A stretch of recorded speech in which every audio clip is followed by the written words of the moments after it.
The sound of church bells was supposed to bring solemn peace, but on that day they cut through my chest like knives. My husband's coffin lay at the front of the hall, surrounded by white lilies, their fragrance so thick it made me dizzy. My heart was already breaking, and I could barely hold myself together as I clutched a handkerchief, trembling with grief. Guests whispered softly in the pews, some praying, others staring at me with pity. I thought the worst pain of my life was losing the man who had been beside me for 4 decades. But I was wrong. The worst pain was yet to come, and it came not from death, but from betrayal within my own family.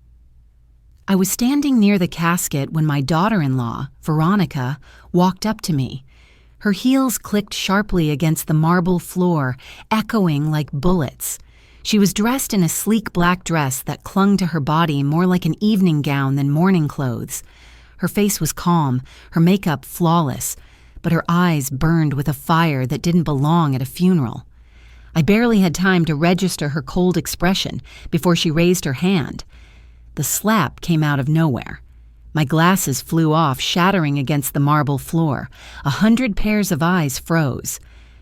The sting on my cheek was nothing compared to the stabbing humiliation in my chest. I felt the world stop for a moment, the silence so thick I could hear the faint rustle of a priest's robe behind me. "You selfish old woman," Veronica spat, her voice sharp and shrill, cutting the air like broken glass. "You don't deserve this. He died because of you." Her words rang out across the hall, bouncing off the stained glass windows, reaching every guest who had gathered to pay respect to my husband. I stood there stunned, my body shaking, my lips quivering. My son, Ethan, her husband, lowered his gaze to the floor, refusing to meet my eyes. Not a word of defense, not a single gesture to stop his wife. I was alone, standing in the wreckage of my dignity, while mourners stared at me in disbelief. Have you ever been humiliated so deeply that your soul leaves your body for a second? That's how I felt. My knees weakened, and I crouched down to pick up the broken pieces of my glasses.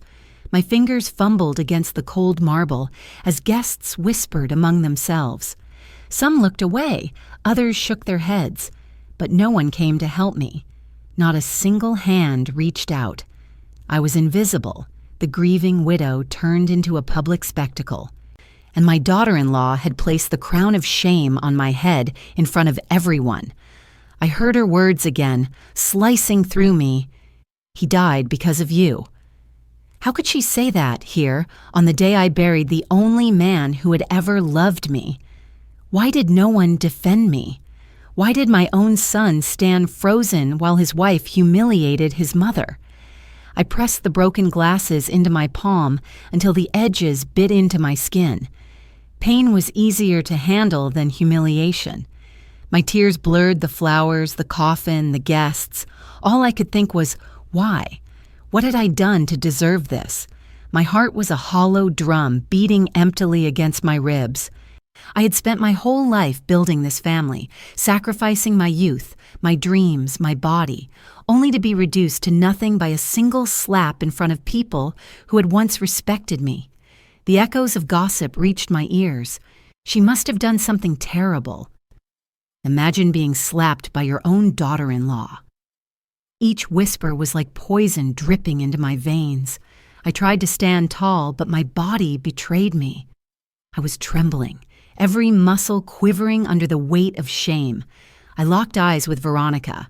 Her lips curled into a cruel smirk, the satisfaction of knowing she had crushed me in front of everyone. Her hand, the same hand that had struck me, slid into Ethan's arm possessively as if she were claiming not only my son, but the entire legacy of my husband. She leaned closer, whispering loud enough for those nearby to hear. "A woman your age doesn't need much space or much money. It's time to step aside." The message was clear. She wanted my place, my dignity, my life, and she was daring enough to declare it at my husband's funeral. I wanted to scream. I wanted to shout back, to tell every guest what kind of snake she truly was. But my throat locked up, strangled by grief and fear. My words were trapped, clawing inside my chest, begging to come out. I had no defense, no allies, not even the strength to hold my own head high. I could only ask myself the question that burned my heart. How did my family become this? How did the woman I had welcomed into my home turn into the enemy who would crush me when I was already on the ground? The priest tried to continue the service, but the energy in the room had shifted. People weren't looking at the coffin anymore. They were looking at me, at the red mark burning on my cheek, at the broken glasses in my hand. Veronica had stolen the focus. She had rewritten the narrative. I was no longer the grieving widow. I was the weak, humiliated mother-in-law. I could feel their judgment pressing down on me, heavier than the weight of the coffin itself. But what no one in that room knew, what Veronica herself didn't know, was that the humiliation she poured over me that day would not be the end of my story. It would be the beginning, because my husband, even in death, had not abandoned me. Hidden inside his will was a secret so sharp, so devastating, it would slice through every lie, every insult, every mask. And when that secret was revealed, the very people who looked down on me with pity and disdain would be forced to face the truth. A truth that would burn away every trace of Veronica's cruelty. A truth that would expose not only her betrayal, but the face of her secret lover. The same lover my husband had discovered before he died. So I ask you now, if you were me, standing in front of your husband's coffin, slapped in the face by your own daughter-in-law, abandoned by your son, humiliated in front of 100 people, would you crumble into silence? Would you swallow the pain just to keep peace in the family? Or would you wait, bleeding in your soul, until the storm of truth crashes down and wipes away every lie they used to destroy you? After the funeral slap, people think the humiliation was the first wound. But no, pain doesn't start in one moment. It builds slowly, like poison dropped into water, invisible, until the whole glass is tainted. Looking back, I realized the first cracks in my family's foundation appeared long before my husband's coffin was lowered into the ground. It started with whispers in the night. My husband Henry had grown quiet in his last years, but not the kind of quiet that comes from peace. It was the silence of a man holding something heavy in his chest. I would wake up in the middle of the night and find him sitting at the edge of the bed, staring at the floor. Once I asked him what was wrong. He only looked at me, sighed, and said, "Some things you can't fix, Mary." He'd never called me by my full name unless he was carrying a storm inside him. Then there were the phone calls.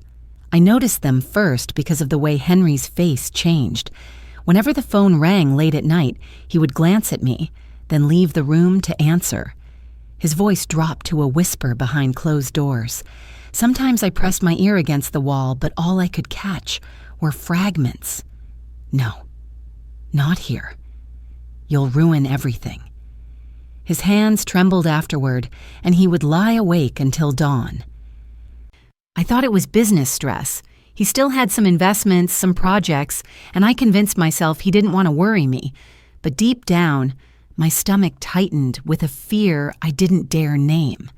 And then the envelopes started disappearing. Henry always kept a drawer in his desk for household money. Every week he would put a few bills in, just in case we needed something unexpected. I noticed that the drawer was emptying faster than before. I asked him about it once. He said he had used it for medical expenses, but the clinic bills I paid didn't match the amount missing. When I pressed, he brushed it off with irritation. "Why do you count every penny, Mary? Don't you trust me?" His words cut deep because trust was all I had given him for more than 40 years. I stayed quiet, ashamed of doubting him, but inside my chest, the unease grew louder. One afternoon, I walked into the kitchen and found Veronica whispering on her phone. She didn't notice me at first. Her back was turned, her tone urgent. I caught just enough to freeze me where I stood. "He can't hold out much longer. We need to make sure everything goes our way." The The moment I cleared my throat, she spun around with a smile plastered on her face. "Oh, Mother. I was just confirming Ethan's work schedule." She slid the phone into her pocket with a swiftness that betrayed her. The smile didn't reach her eyes. My hands trembled, but I forced myself to act as though I believed her. That night, I asked Henry if Veronica ever came to him for help. He grew pale, coughed, and avoided my gaze. "Don't meddle in things you don't understand," he said. It was not anger in his tone, it was fear. For the first time in my marriage, I saw fear in my husband's eyes, and I didn't know if he was afraid for himself or for me. The first real sign that betrayal was festering came one Sunday afternoon. I was in the garden trimming roses when I overheard Ethan and Veronica arguing in the living room. Their voices carried through the open window. Ethan sounded desperate. "You can't just pressure her like that. She's my mother." Veronica's reply was cold, sharp. "Exactly. And because she's your mother, she won't dare say no. That house, that money, it will all come to us eventually. Why wait?"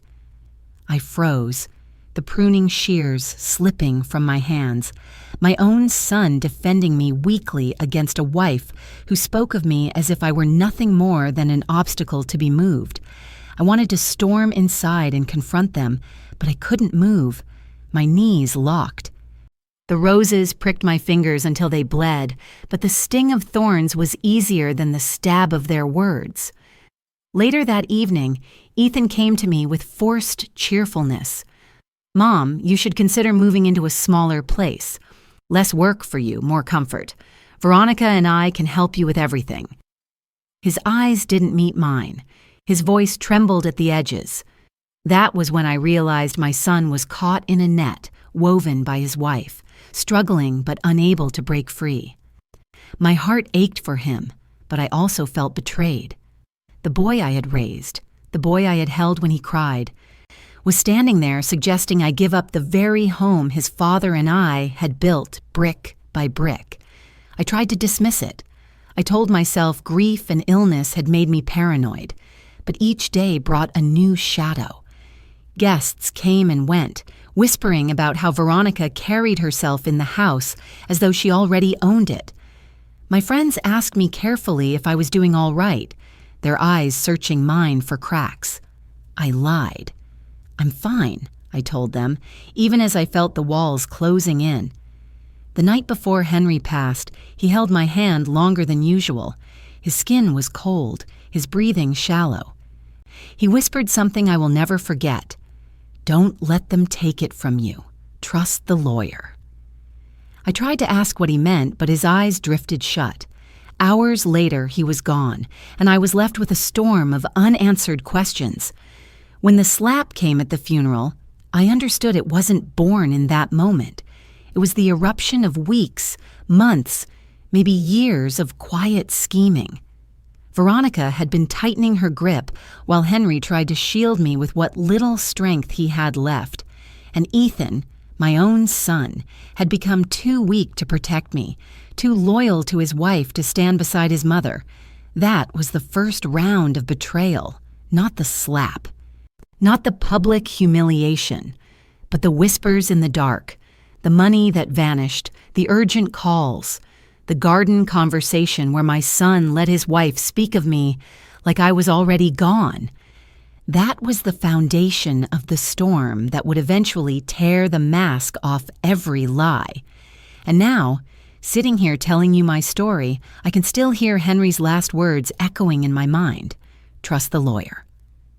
At the time, I didn't understand, but soon, very soon, the meaning would become terrifyingly clear. When people betray you, it rarely comes with thunder and lightning. More often, it slips in quietly like a draft through a cracked window. At first, you ignore it, telling yourself it's nothing. Then one day, you wake up frozen because the storm has already filled the room. That is how betrayal entered my home. And it wasn't only in the whispers of my late husband or the schemes of my daughter-in-law. It came, too, in the mouths of others who saw what I tried so desperately to deny. About a week after Henry's funeral, when the sting of Veronica's slap was still branded on my cheek in memory if not in flesh, I went outside to water the roses. The November air was crisp, the sky pale. My neighbor, Mrs. Caldwell, leaned over the fence, her sharp eyes studying me. She had lived next door for 20 years, the kind of woman who noticed everything and missed nothing. Normally, her greetings were short, polite. But that morning, her voice dropped low, hesitant, as though she were about to confess a sin. "Mary," she said, glancing around as if afraid someone might hear. "I shouldn't meddle, but I've seen things you ought to know." My stomach tightened. "What things?" I asked, gripping the handle of the watering can so hard my knuckles turned white. Her lips pressed together before she continued. "Your daughter-in-law, Veronica. I've seen her meeting someone. Not once. Several times. In the evenings when Ethan's car isn't in the driveway. She always makes sure the curtains are drawn, but people slip, you know. I've seen them together in that black sedan that parks down the street. A man, maybe 10 years younger than Henry. I don't recognize him." Her words were like ice water poured over my spine. I wanted to shout, to cover my ears, to accuse her of lying. But Mrs. Caldwell had no reason to lie. She was the kind of woman who valued appearances above all. If she broke her silence, it meant she had seen something undeniable. I thought, "Maybe I was mistaken," she added quickly. "But then at the funeral, when she slapped you, I knew something wasn't right. A daughter-in-law doesn't strike her husband's mother unless she's desperate, unless she's hiding something." I forced a weak smile, thanked her, and told her not to worry. But my hands trembled so badly, I almost dropped the watering can.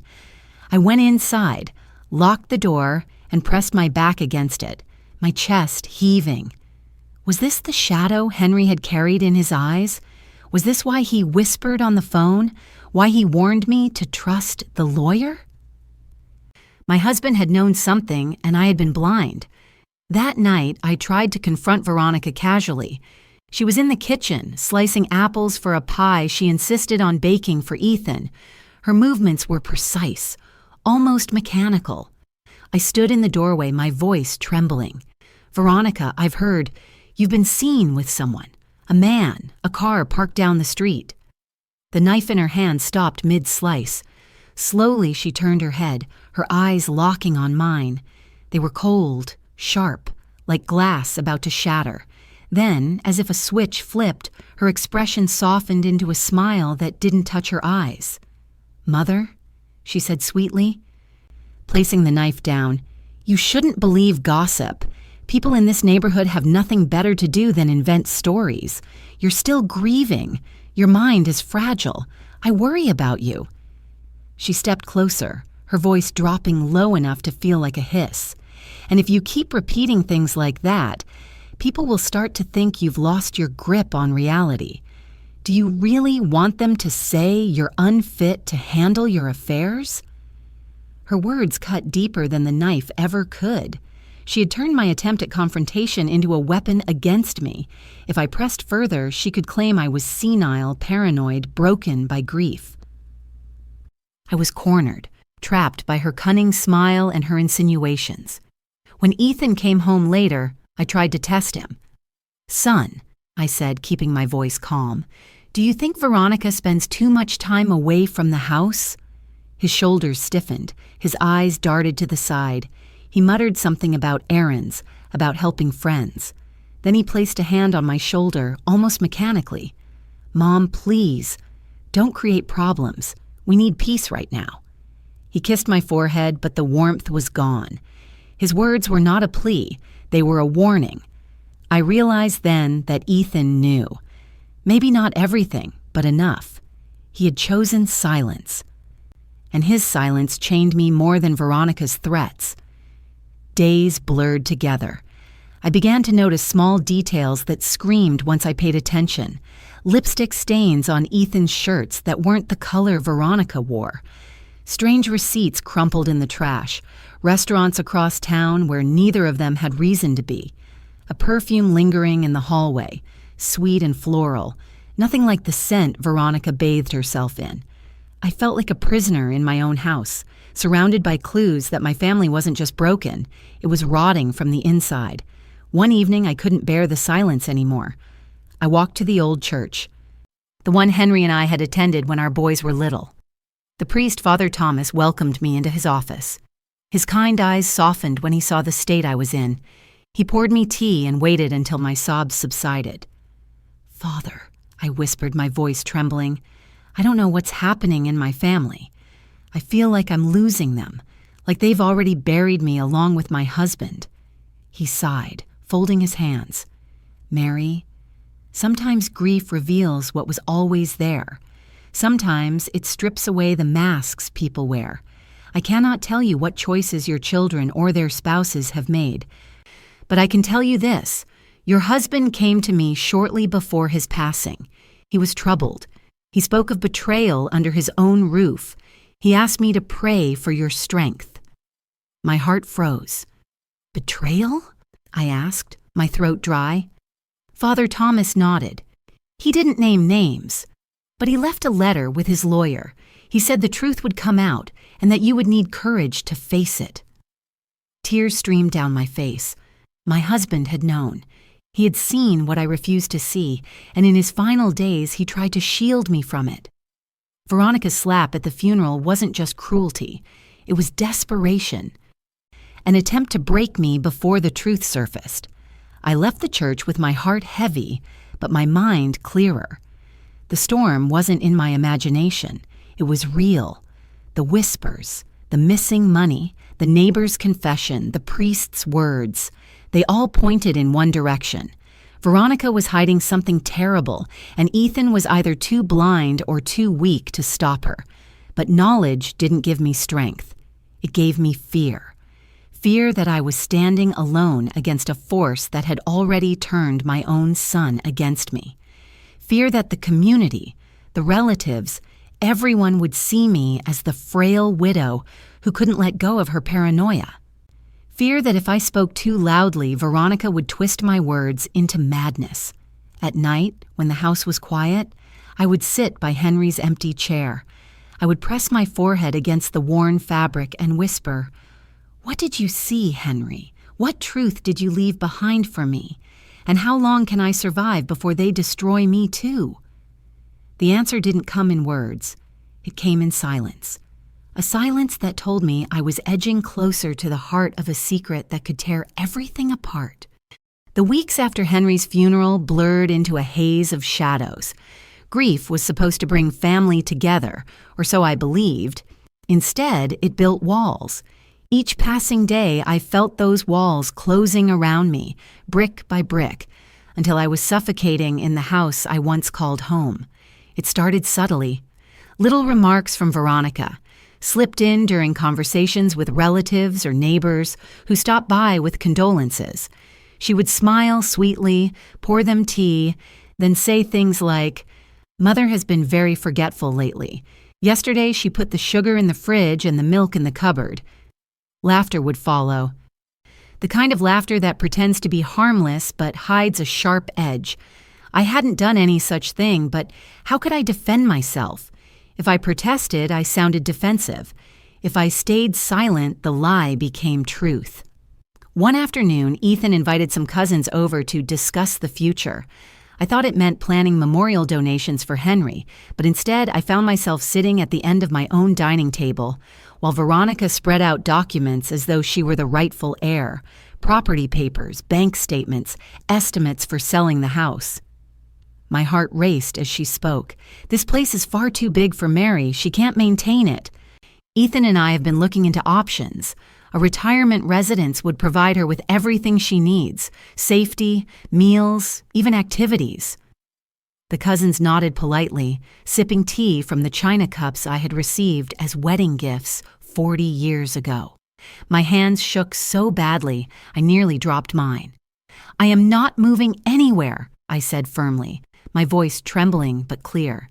"This is my home. Henry built this house with his hands. I won't leave it." Veronica's smile never faltered. She leaned toward the others and whispered just loud enough for me to hear, She doesn't realize what's best for her. It's sad. Really? Then she looked at me with mock pity. Mother, don't you want to spend your last years cared for, surrounded by people your own age? My blood boiled. I don't need strangers, I snapped. I have family. But when I looked around the table, I saw only lowered eyes, uncomfortable silence, and a son who wouldn't meet my gaze. Ethan cleared his throat. Mom, maybe Veronica has a point. You've been under a lot of stress. We just want what's best for you.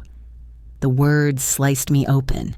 My son, my flesh and blood, repeating her lines like a puppet. I wanted to scream at him, to shake him until he remembered who he was. Instead, I stood up so quickly, my chair toppled behind me. This conversation is over, I said, my voice breaking. I left the room, my dignity shredded by the very people who should have protected it. That night, I overheard them talking in the kitchen when they thought I was asleep. Ethan's voice was heavy, almost pleading. Why push her so fast? Can't we wait a little? Veronica's reply was sharp, metallic. The longer we wait, the more chance she'll change things. You don't understand, Ethan. If she speaks to the lawyer before we settle this, everything could be lost. My knees buckled in the hallway. My late husband's warning echoed in my head. Trust the lawyer. Suddenly, Veronica's urgency made sense. She was terrified of whatever Henry had left behind, and Ethan, caught between loyalty and weakness, was letting her drag him deeper. The next morning, I tried to reach out to Ethan alone. He was in the garage fixing a shelf. His hands were stained with oil, his face tired. Ethan, I whispered, you're my son. Do you really believe I should leave my home? Do you think I'm losing my mind? He paused, the wrench in his hand frozen mid-air. For a moment, I saw the boy he used to be, the boy who would run to me after scraping his knee, crying until I kissed it better. His lips trembled. Mom, I don't know what to think anymore. He turned away, wiping his forehead with his sleeve. Veronica says you're under stress, that you're imagining things, and sometimes you do seem confused. His words were worse than any slap. My son didn't believe me, or worse, he chose not to.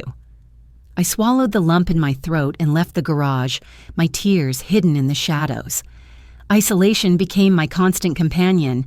Relatives stopped calling as often. When they did, their voices carried a cautious tone, as though they were speaking to a fragile old woman. Veronica made sure to answer the phone first, painting herself as the dutiful daughter-in-law caring for a grieving widow. She controlled the narrative, and I became the villain in her story, a paranoid, selfish woman standing in the way of her children's future. Even my church community began to change. At Sunday service, people whispered about how tired I looked, how I seemed distracted.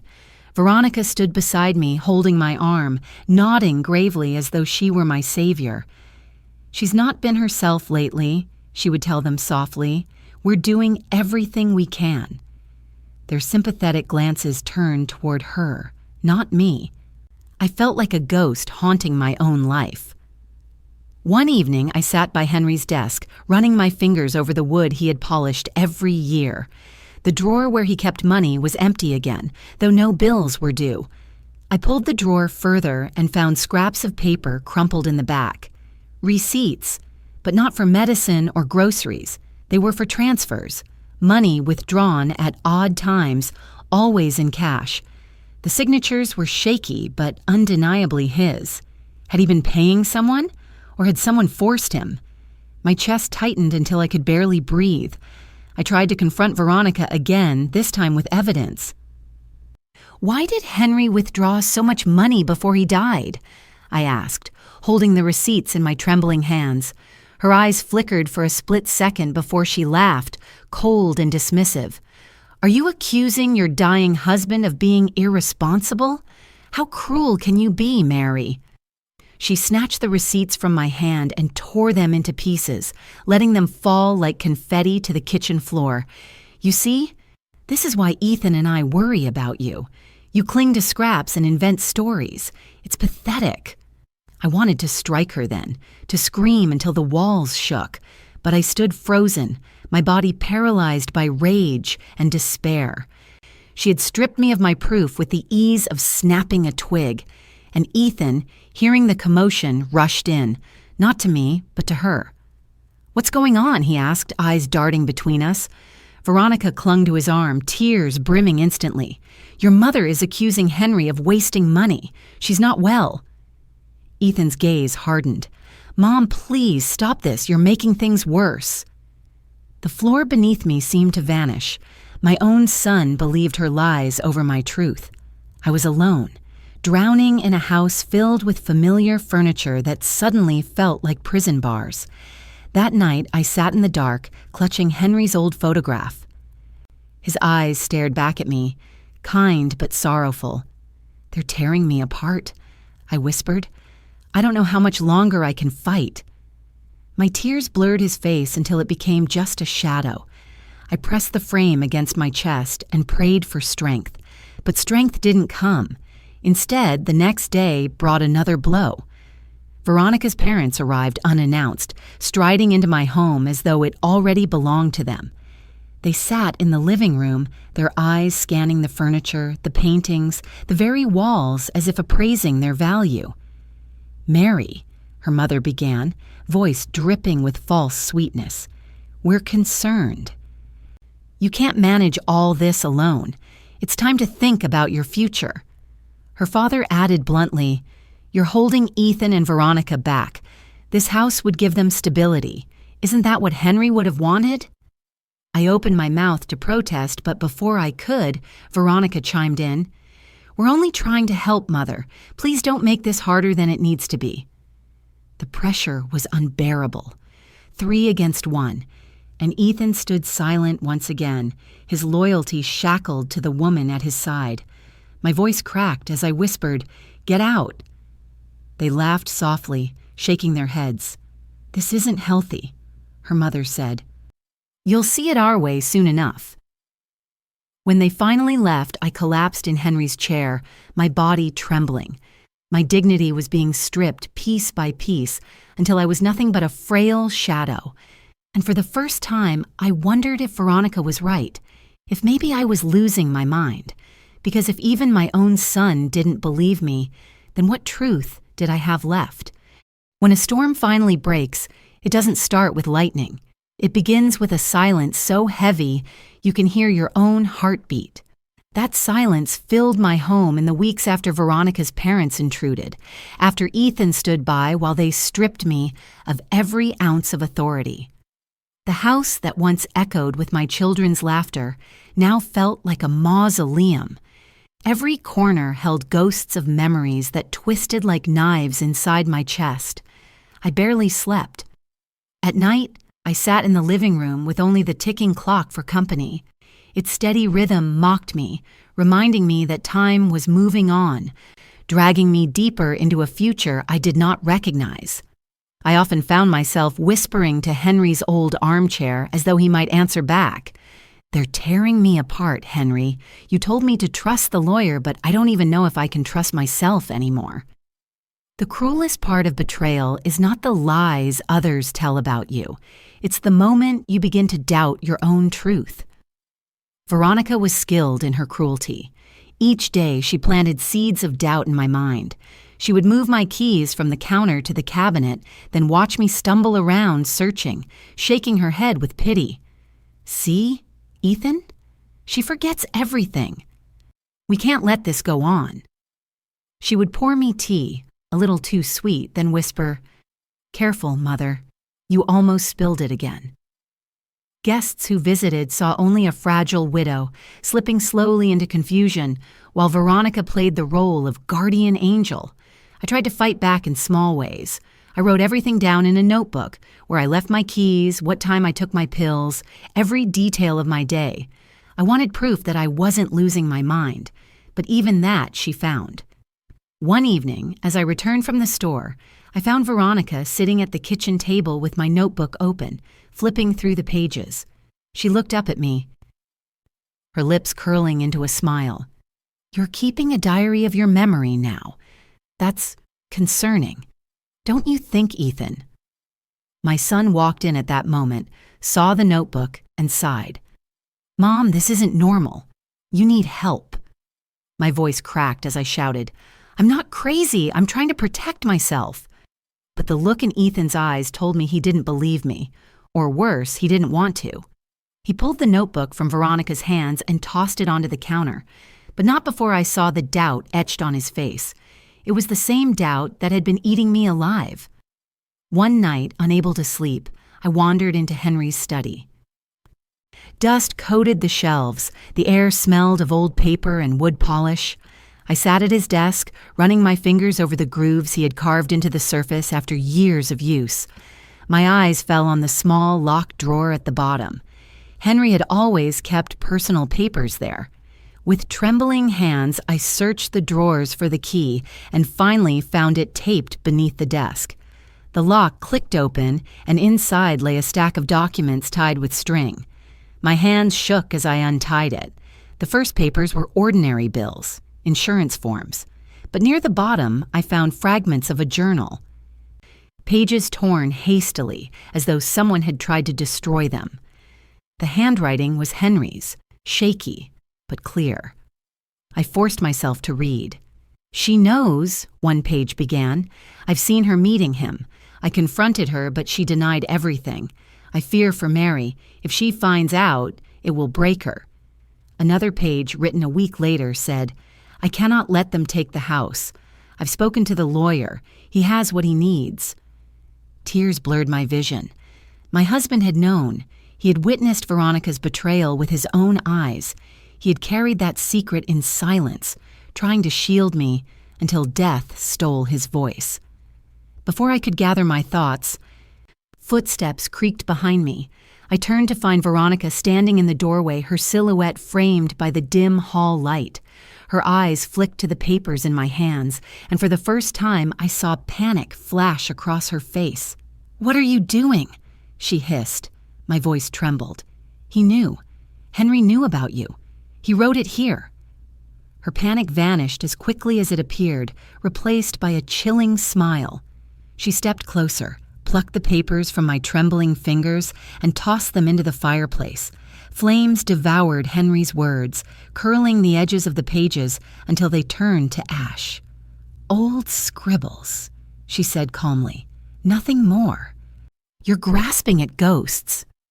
I lunged forward, trying to save at least one page, but she pushed me back with surprising force. I stumbled, nearly falling. The fire roared, swallowing the last evidence of Henry's suspicion. My chest heaved as I shouted, "You can't erase the truth!" She leaned close, her breath hot against my ear. "The truth is, whatever people believe, and right now, they believe you're losing your mind. Keep pushing, Mary, and you'll end up in a home faster than you think." Her words broke something inside me.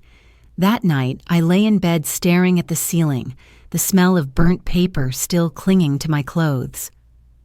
For the first time, I felt the weight of defeat pressing down so hard I could barely breathe. The house was no longer mine. My son was no longer mine. Even Henry's memory had been twisted into ashes.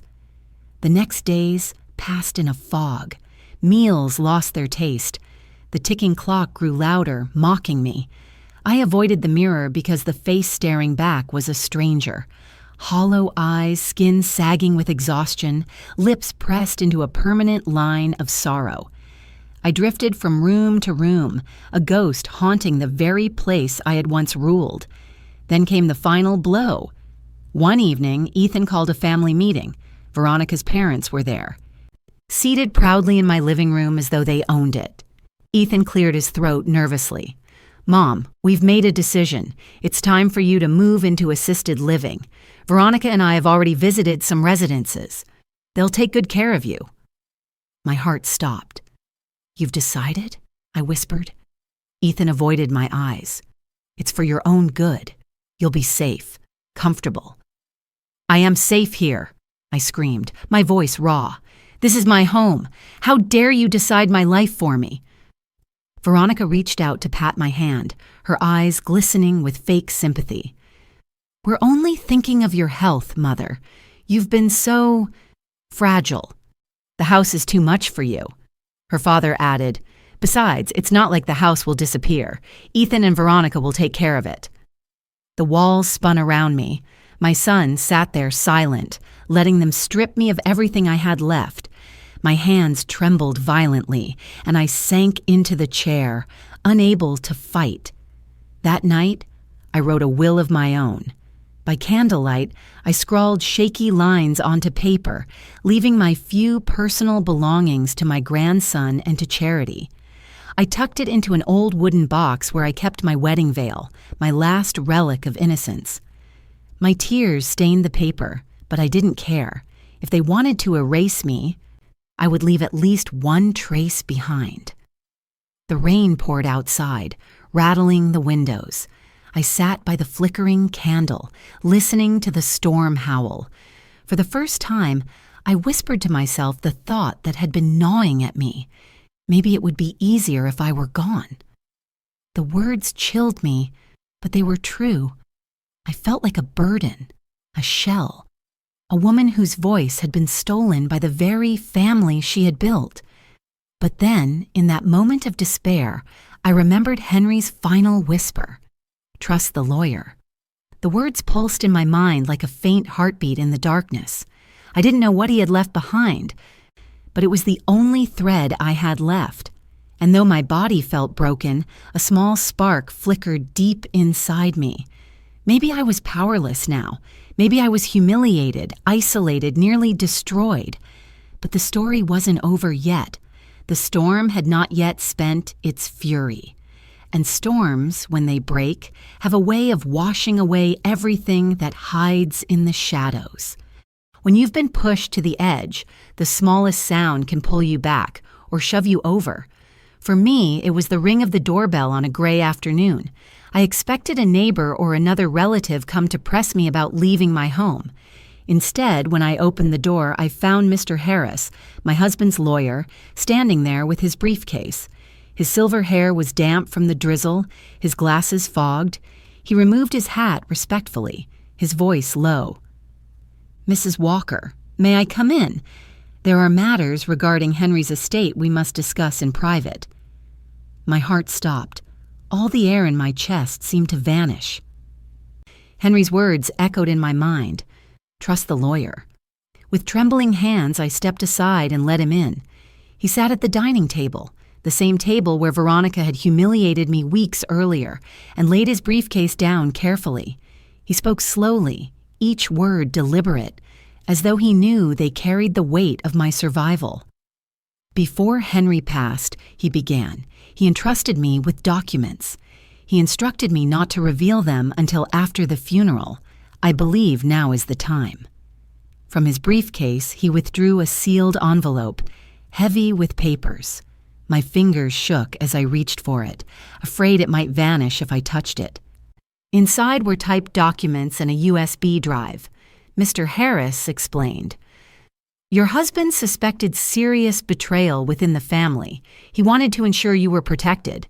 This envelope contains his final instructions, separate from the will that will be read publicly." I gasped, my throat tight. Tears welled up as I clutched the papers. For the first time in months, I felt Henry's presence, as though he were sitting beside me, shielding me with his strength. We plugged the USB into an old laptop. On the screen appeared a video, grainy but clear enough to show Henry sitting in his study. His face was pale, his breath labored, but his eyes burned with determination. His voice cracked, but carried the weight of a man determined to leave nothing unsaid. "Mary," he said, looking straight into the camera, "if you are watching this, I am gone. I wish I could have told you sooner, but I wanted to protect you until the truth could no longer be hidden. I know about Veronica. I know about the man she meets in secret. I confronted her, and she denied it. But I've gathered enough to prove she is not who she pretends to be. I cannot bear to see her strip you of your dignity, your home, everything we built. so I have placed evidence in the hands of our lawyer. He will use it to ensure our legacy remains yours. Trust him. Trust yourself. Do not let them silence you." The video ended, leaving the room in silence. My hands flew to my mouth as sobs tore out of me. Henry had seen it all. He had carried the burden alone, even in his weakness, to shield me, and he had left me not with ashes, but with fire. Mr. Harris handed me the rest of the file. Inside were bank statements, photos taken by a private investigator Henry had quietly hired, and copies of messages exchanged between Veronica and an unknown number. One message read, "After the old man dies, the house will be ours. Ethan is too weak to stop me." Another said, "Don't worry, she's fragile. She'll be gone soon." My blood ran cold. The betrayal wasn't just suspicion, it was documented. My knees nearly gave way, but I steadied myself on the chair. "Why now?" I whispered. Mr. Harris adjusted his glasses. "Because Henry insisted you had to be the one to decide when to reveal the truth. He believed in your strength, even when you doubted it yourself. But know this, Mrs. Walker, these documents are legally binding. They will stand in court, in front of family, in front of anyone. The storm will come, but it will be yours to command." For the first time since the slap at the funeral, my chest filled with something other than sorrow. It was not joy, not yet. It was resolve. The papers in my hands were more than evidence. They were a weapon. Henry had passed me the torch. I was no longer just the grieving widow, the humiliated mother-in-law. I was a woman carrying the truth, and truth is a blade that cuts deeper than any slap. That night, I sat alone at the dining table with the document spread before me. The rain tapped gently against the windows, and in the rhythm I felt Henry's heartbeat. I whispered into the silence, "I'll do it. Henry, I'll stand for you. For me." My fear didn't vanish. It coiled in my stomach, ready to strike. But fear can become fuel.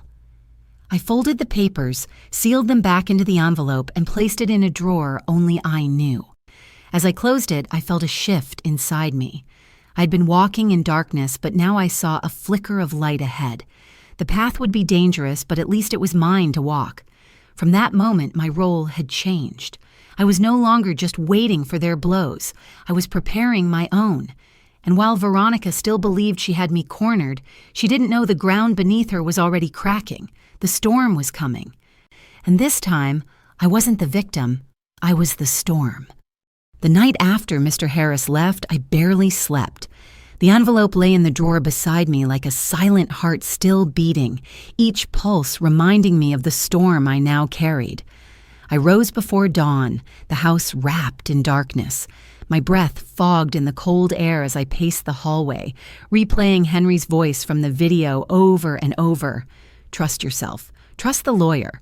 But trusting myself meant something more now. It meant standing face to face with the viper that had been coiling tighter around me each day. I found my moment 2 days later. Ethan had left early for work. Veronica lingered in the kitchen. The morning light spilling across the counter as she scrolled through her phone, sipping coffee as though she owned the place. Her hair was perfectly styled, her nails polished, her lips curved into that familiar smirk. She didn't see me enter. I closed the door behind me with a deliberate click. The sound made her glance up, startled, but she quickly masked it with indifference. "Mother," she said smoothly, "you should be resting. These early mornings aren't good for you." I stepped closer, my voice steady, though my heart pounded against my ribs. "Enough with the lies, Veronica." Her brows arched, her lips parting in mock innocence. "Lies? What are you talking about?" I pulled out one of the photocopies Mr. Harris had given me, a blurred image of her sitting in that black sedan with the man I didn't recognize. I slid it across the counter.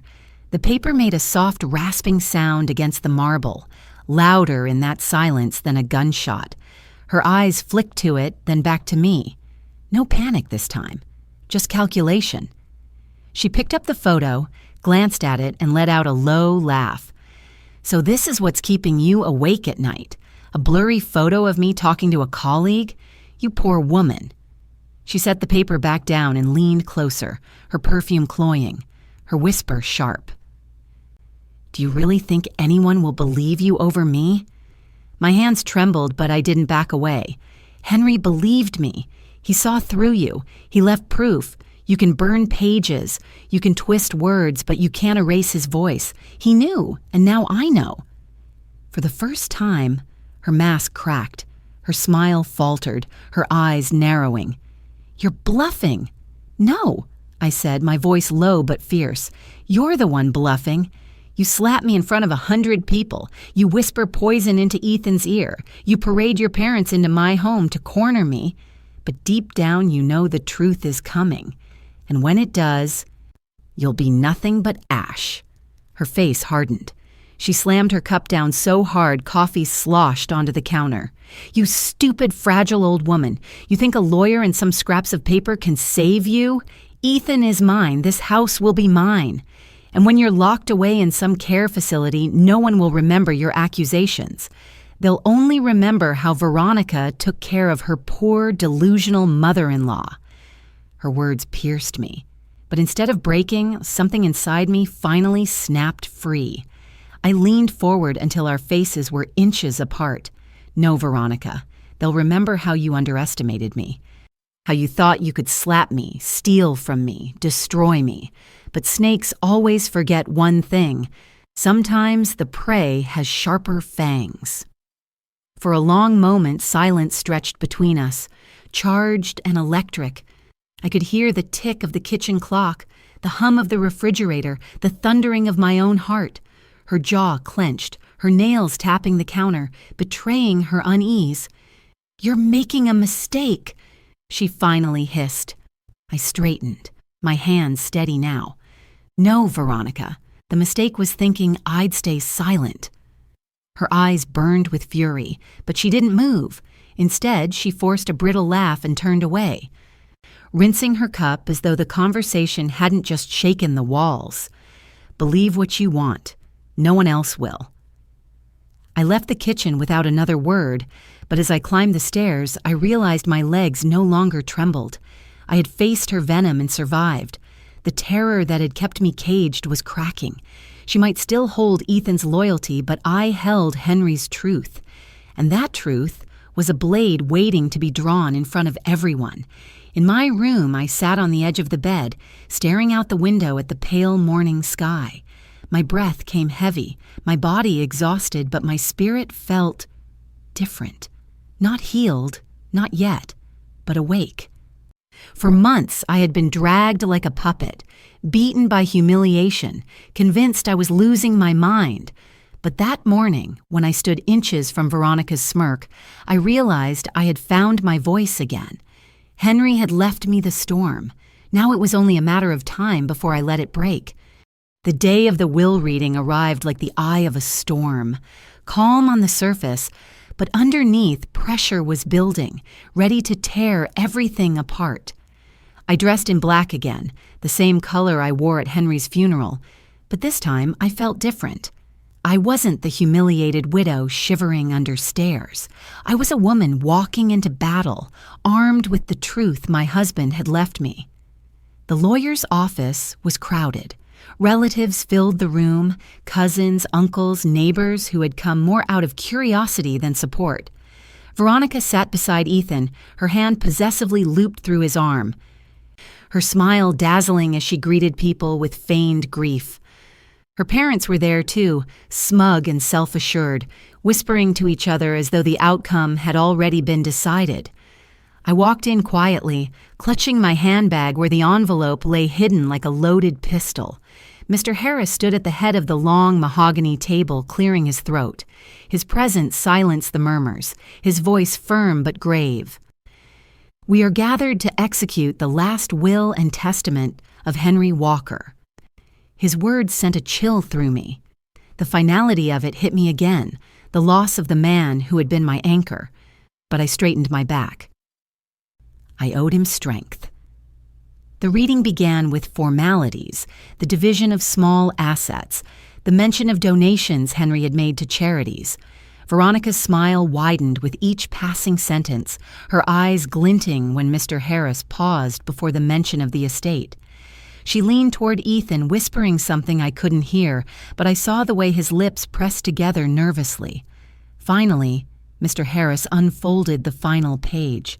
Concerning the Walker residence and financial accounts, the room grew still. Even the air seemed to freeze. I leave full ownership and control to my wife, Mary Walker. Gasps rippled through the room. Veronica's smile vanished, replaced by a mask of disbelief. Her fingers tightened around Ethan's arm so hard he winced. "What?" she hissed. Her parents shifted uncomfortably, their confidence cracking. But Mr. Harris wasn't finished. He set the papers down, then lifted a small black device, the USB Henry had entrusted to him. Mr. Walker also left behind a personal statement to be played at this reading. The lights dimmed slightly as the video flickered to life on the large screen behind the lawyer's desk. Henry appeared, sitting in his study, his face pale but his eyes burning with intensity. A collective hush fell over the room. "My family," his voice rasped, "if you are watching this, I am gone. I leave my words not as a burden, but as truth. I have lived long enough to know that silence can be poison. I refuse to leave Mary with poison." He paused, coughing, then continued. "I know about Veronica. I know about her lover. I know the lies that have been spun under this roof. And I know the pressure placed upon my wife to abandon the home we built together. That will not happen. Mary is the rightful guardian of our legacy, and anyone who tries to take that from her does so in defiance of my will, my love, and my memory." The room erupted in whispers, gasps, sharp intakes of breath. Veronica's face drained of color, then flushed crimson. She leapt to her feet, her voice shrill. "This is a trick. He was sick. He didn't know what he was saying." But Mr. Harris raised his hand. "Mr. Walker anticipated you might say that, which is why he hired an investigator to confirm his suspicions." He pressed a button, and new images filled the screen. Grainy photos of Veronica slipping into the black sedan, her hand brushing against the arm of a man whose face was partially hidden by a cap. Another photo showed them together at a hotel entrance, her smile unmistakable. Gasps swept the room again, louder this time. Veronica's mother jumped to her feet. "This is slander. You cannot—" But her words died when the final video clip played, audio shaky but clear, of Veronica's voice whispering, "After the old man dies, the house will be ours. Ethan is too weak to stop me, and my lover will finally have what he deserves." The room froze. Ethan's face turned white as paper. His jaw slackened, his eyes darting to Veronica in horror. "Lover?" he whispered. "What lover?" Silence followed, heavy and suffocating. Veronica stammered, her words tripping over themselves. It's not what it sounds like." It was taken out of context. But before she could finish, the man in the photos stepped into the room. I hadn't even noticed him among the crowd until he moved forward, his cap pulled low. He removed it, revealing a face I recognized with a jolt. It was Marcus, Ethan's cousin. The shock spread like fire through the room. "Yes," he said, his voice steady. "It's true. Veronica and I have been together for over a year."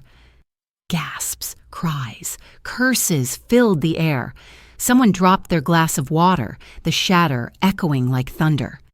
Ethan stumbled back from Veronica as though she were made of fire, his eyes filled with betrayal, rage, grief all at once. "You with him, my own cousin?" Veronica's composure shattered. She reached for Ethan, tears streaming. "Ethan, please, it wasn't like that. I only—" But he shoved her hand away, his voice breaking. "You humiliated my mother, you poisoned my father's last days, and all this time, you were lying to me." He turned to Marcus, his fists clenched. "You betrayed me too." Marcus lowered his gaze, shame painting his face. "I never meant for it to go this far." The room dissolved into chaos. Relatives shouted, some cursed Veronica, others whispered frantically. Veronica's parents tried to defend her, but their words drowned under the wave of outrage. And through it all, I sat quietly, watching the mask fall from her face, the empire of lies collapsing brick by brick. Mr. Harris' voice cut through the noise. The evidence is clear. The will is legally binding. Mary Walker is the sole heir and owner of the estate. This matter is settled. Veronica screamed, her voice raw. No, this isn't fair. You're all blind. I did everything for this family. She turned on me, her eyes wild. You did this, you manipulative hag. You turned them against me. I rose slowly, the weight of years on my shoulders, but the fire of truth in my chest. I looked her in the eye, my voice calm but firm. No, Veronica, you destroyed yourself. Henry tried to protect us, and you spat on his memory. You thought you could slap me into silence, but you forgot. Truth has a voice louder than any hand. The room fell silent again, all eyes on us. For the first time since Henry's death, I didn't feel small. I didn't feel weak. I felt seen. Veronica broke down, collapsing into her chair, sobbing into her hands. Ethan stood frozen, torn between fury and heartbreak. Marcus slipped out quietly, unable to face the storm he had helped create. Mr. Harris closed the file and announced the session over. One by one, the relatives filed out, whispering to each other, casting glances at me filled with something new. Not pity, not doubt, but respect. As the room emptied, Ethan lingered by the door. His voice was barely audible. Mom, I don't know how to fix this. I looked at him, my heart heavy. You don't fix betrayal, Ethan. You learn from it. And maybe you rebuild from the ruins. He lowered his head, tears brimming, before slipping out silently. I stood alone in the lawyer's office, the echoes of the confrontation still hanging in the air. My hands trembled, not from fear this time, but from release. The storm had broken. The truth had burned through the lies. And though the ashes of betrayal lay scattered around me, I felt something I hadn't in months: dignity. The storm didn't end in that lawyer's office. It spread, faster than wildfire, carried by whispers, fueled by outrage, until it burned through every corner of our community. What had begun as a private humiliation became a public reckoning, and for once, the shame no longer clung to me. It clung to her. It started with the neighbors. Mrs. Caldwell, who had warned me in hushed tones about the black sedan, spoke loudly now. Standing on her porch, she told anyone who passed, I knew it. I saw her sneaking around. Didn't I tell you? That daughter-in-law thought she could fool us all. Her words traveled from doorstep to doorstep, until they became the talk of every kitchen and cafe. Then came the relatives. The cousins who once laughed at Veronica's sly remarks about my forgetfulness now whispered disgust behind her back. I overheard one of them mutter, She slapped Mary at the funeral, and all the while she was cheating with Marcus. God help her. Their judgment was sharp, unrestrained, and for once it wasn't aimed at me. Even the church could not contain it. On Sunday, when I walked into the sanctuary, the congregation turned to me with eyes filled not with pity, but with respect. Father Thomas, who had quietly urged me to hold on, spoke from the pulpit in words that carried a double edge. Truth has a way of revealing itself, no matter how deep it is buried, and when it does, it frees those who have been silenced. Every head turned toward me, and though my cheeks burned, my heart lifted. Veronica, who once walked proudly into service on Ethan's arm, did not appear that day. She could not. The fire spread beyond our street. The local paper picked up the story when someone leaked details from the will reading. The headline screamed, "Family fortune saved from betrayal. Widow exposes daughter-in-law's affair." My phone rang nonstop with calls from acquaintances, old friends, even strangers who wanted to offer support or gossip about the scandal. At first, I hated the attention, but then I realized It was no longer my humiliation feeding their tongues. It was her disgrace. Witnesses multiplied. A cashier at the grocery store confessed she'd often seen Veronica buying expensive bottles of wine and cigarettes, always with the same man by her side. "I thought it was odd," she admitted, "but I never said anything. Now it makes sense." Another neighbor revealed that Veronica had once asked her for advice about selling property quickly without the owner's consent. That, too, became part of the growing chorus. And the more people spoke, the more the narrative shifted. I was no longer the fragile widow losing her grip. I was the woman who had endured humiliation and stood tall as the truth consumed those who tried to destroy her. Even the law entered the fire. Mr. Harris told me that with the evidence Henry had secured, and with Marcus's admission at the will reading, the authorities were reviewing financial irregularities tied to Veronica and her parents. "It won't be long before charges follow," he said gravely. "Fraud, coercion, maybe even conspiracy." The thought chilled me. But it also lit a strange relief inside. The reckoning was no longer mine alone to bear. It belonged to the world now. One evening, as I walked to the market, a group of women approached me, neighbors who had once avoided my gaze when Veronica painted me as senile. They stopped me, touched my arm, and one of them said, "We're sorry, Mary. We should have stood with you sooner." Tears filled my eyes, but I smiled. "You're standing with me now. That's enough." For the first time in months, I felt less alone.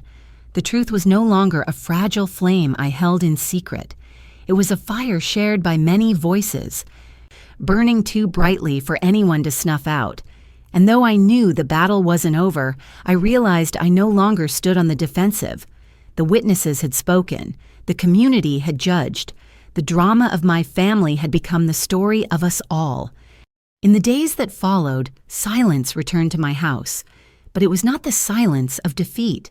It was the silence that comes after a storm, when broken branches litter the ground and the air smells of rain and ash. The noise of betrayal had finally been drowned by the voice of truth, and its echoes were everywhere. Veronica vanished from the neighborhood. The woman who once paraded through town with her chin high could not even step outside without facing the glares of those she had deceived. People whispered that she had gone to stay with her parents, but even they were no longer shield enough. Rumors spread that the authorities had opened an investigation into their finances. Fraud, coercion, collusion. It seemed every stone turned revealed another snake underneath. For years they had strutted as if untouchable, but now they cowered behind closed doors. Ethan stayed away for a while. My heart ached with his absence, yet I knew he was fighting his own battle, torn between the ruins of his marriage and the wreckage of his conscience. When he finally appeared on my doorstep, his face was pale, his eyes hollow. He stood for a long moment before speaking, his voice breaking. "Mom, I don't deserve to come in. I didn't protect you." I let her... His words trailed off into silence. I stepped aside anyway. "You're still my son," I said softly, "and I am still your mother." He entered the house as though it were foreign ground, looking at every corner with shame, as if seeing the scars his silence had carved into me. That night we sat at Henry's old desk, the same one where I had found the burned pages, and Ethan wept. He begged forgiveness, not only for doubting me, but for doubting himself. I held him as I had when he was a child, when nightmares chased him from sleep. "We rebuild," I whispered. "From ruins, we rebuild. But rebuilding does not erase the scars." Every glance at Henry's empty chair reminded me of how close I had come to being erased, how fragile dignity becomes when others conspire to steal it. At the market, people now greeted me with respect, some with apologies, others with admiration. They called me strong. But they didn't know the nights I had nearly given up, the times I believed Veronica's poison and thought I was losing my mind. Strength is not born from never breaking. It is born from breaking and standing back up, even when your knees still tremble. Veronica's downfall was swift and merciless. news spread that Marcus, her secret lover, had confessed everything under pressure. He told investigators about money exchanged, about whispered plans to seize the house, even about their fantasies of selling it all once I was out of the picture. Hearing those words made my stomach churn, but it also hardened me. For so long, she had painted me as a burden. Now the world saw who the burden truly was. As for me, I found a strange peace in simple things again. Tending my roses, baking bread in the morning, lighting a candle at church, whispering Henry's name in the stillness. Father Thomas reminded me gently, God's justice is not always swift, but it is always certain. I clung to that certainty like a lifeline, yet the greatest consequence was not legal nor social. It was personal. Ethan, stripped of illusions, began to visit more often. He fixed the squeaky stair I had grown used to. He mended the leaky faucet. He carried groceries without me asking. Each act was a wordless apology, a step toward healing what had been broken. We didn't speak often about Veronica, but her absence lingered between us like a ghost. Sometimes I caught him staring at the floor, his fists clenched, and I knew he was reliving the moment he learned of her betrayal with his own cousin. Some wounds run too deep to heal quickly. I let him grieve in silence, just as I had grieved in mine. We were both survivors of the same storm, scarred in different ways. And though the community cheered my vindication, I knew the real victory was quieter. The chance to sit across from my son at the dinner table again, to feel him reach for my hand and know that despite everything, we were still bound by blood and forgiveness. The aftermath of betrayal is not clean. It is jagged, raw. It leaves marks that never fade completely, but it also clears the ground for new beginnings. Veronica and her parents may have lost their masks, but I had found something greater. I had found my voice, and that voice, once silenced under humiliation, now carried the strength of survival. When the dust finally settled, I found myself standing in the backyard one quiet evening, the air heavy with the scent of blooming roses. The same roses I had once tended while overhearing whispers of betrayal now bloomed defiantly, their petals opening toward the sky as if to remind me that beauty still survives after storms. I stood there, breathing deeply, and for the first time in months, I felt my lungs expand without the weight of dread pressing them down. Henry's words still echoed inside me. Trust yourself. He had known the lies would circle me like vultures. He had known they would try to strip me of my dignity, my home, even my sanity. But he had also known that truth has its own power, a power no slap, no whisper, no forged smile could ever bury. He left me that truth as his final gift, and I had carried it to the end. The house no longer felt like a prison. It felt like mine again. Each creak of the floorboards, each tick of the clock was no longer a reminder of isolation, but of survival. When I sat at Henry's old desk now, I didn't see ashes or torn pages. I saw the strength of a man who had loved me enough to leave me weapons of truth.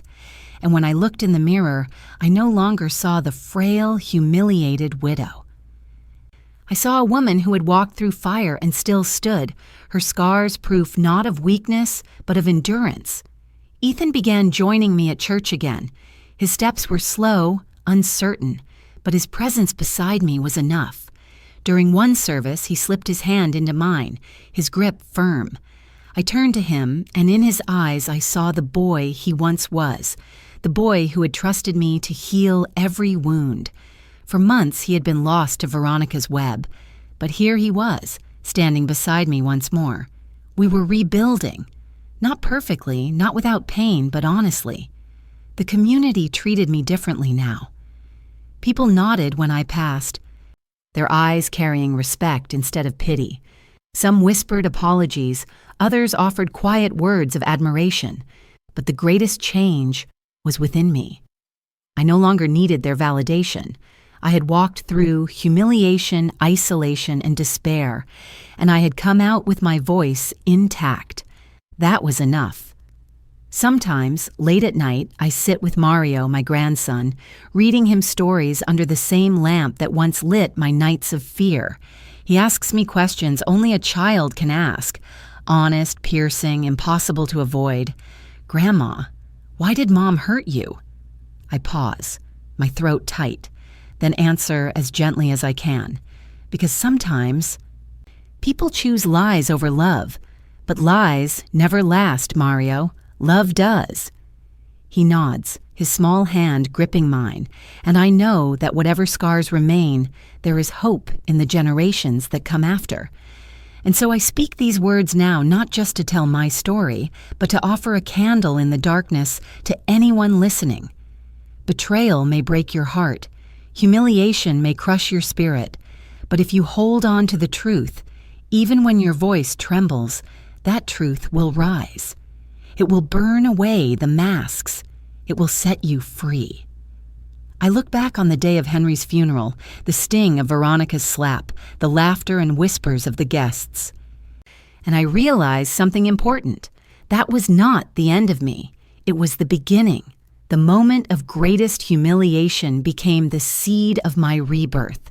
The ashes of betrayal became the soil where dignity grew again. So I ask you, if you were in my place, struck down by the very family you trusted, surrounded by lies designed to erase you, would you stay silent to keep peace? Or would you gather what little strength you had left and let the truth speak for you? Because in the end, blood does not always define family. Loyalty does. Truth does. And those who stand by you in the storm, those who refuse to let lies bury you, those are the ones who deserve to be called family. As I close this chapter of my life, I do so with a heart scarred but not broken, with a voice stronger than it has ever been, and with a dignity no one can strip away again. And to you who have listened to my confession, I leave this thought. If betrayal has touched your life, if you have felt silenced, remember, you are not alone. Speak, stand, let your truth burn. If my story has reached you, if it has made you think of your own struggles, tell me in the comments where you are listening from, because every story, every candle lit in the darkness helps another soul find their way. Like this video, share it, subscribe, so that more voices, more truths can rise against the silence. Because in the end, courage is contagious, and when we speak, even trembling, we remind the world that storms do not only destroy, they also cleanse.